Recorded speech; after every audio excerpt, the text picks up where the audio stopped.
પેઢીમાં રોકાણ કરાવી ફ્લેટ અપાવવાના બહાને કરોડો રૂપિયા પડાવી લેનાર ઠગ બિલ્ડરને ઇકોસેલની ટીમે ઝડપી પાડ્યો છે।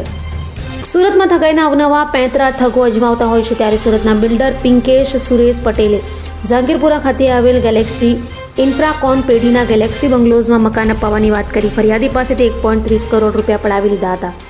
જોકે તે મકાન અન્યોને પણ વેચી મરાયા હોય આખરે ક્રાઇમ બ્રાન્ચની ઇકોસેલમાં ફરિયાદ નોંધાતા ઇકોસેલની ટીમે ઠગ બિલ્ડર પિંકેશ સુરેશ પટેલની ધરપકડ કરી હતી।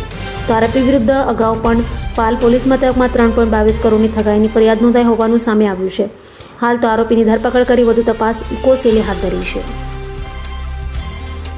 સુરત શહેર પોલીસ કમિશનર ગેહલોત સાહેબના માર્ગદર્શન અને joint commissioner police crime branch Raghavendra Vats સાહેબની સૂચનાથી ઇકોનોમિક ઓફેન્સીસ વિંગ અલગ અલગ ઇકોનોમિક્સ જે ઓફેન્સીસ છે એની તપાસ કરી રહી છે।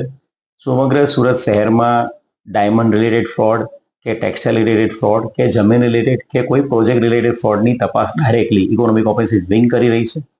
આ ઇકોનોમિક ઓફેન્સીસ વિંગમાં એક ફરિયાદી અમારી પાસે આવેલા હતા અને આ ફરિયાદીએ કુલ મળીને 1.30 કરોડ જેટલું રોકાણ એક ગેલેક્સી ઇન્ફ્રાકોન ભાગીદારી પેઢીમાં કર્યું હતું।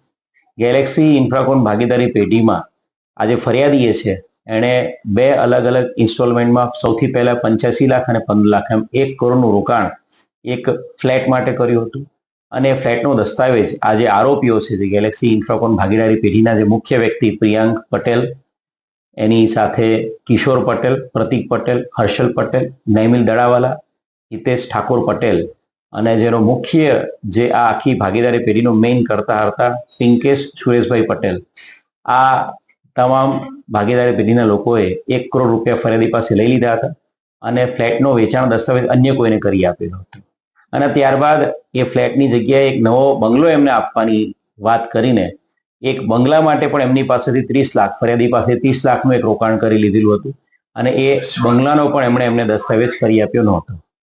કુલ મળીને 1.30 કરોડ રૂપિયા જેટલા ફરિયાદીએ આ ગેલેક્સી ઇન્ફ્રાકોન ભાગીદારી પેઢી જે મુખ્ય આરોપી પિંકેશ પટેલ એના સહભાગીદારોની પાસે ગુમાવ્યા હતા અને બનાવની ગંભીરતાને ધ્યાને રાખીને સમગ્ર તપાસના અંતે ઇકોનોમિક ઓફેન્સીસ વિંગમાં એક ગુનો દાખલ કરવામાં આવ્યો છે અને ગુનાના અનુસંધાને જે મુખ્ય આરોપી છે પિંકેશ સુરેશ પટેલ એની ધરપકડ કરવામાં આવી છે।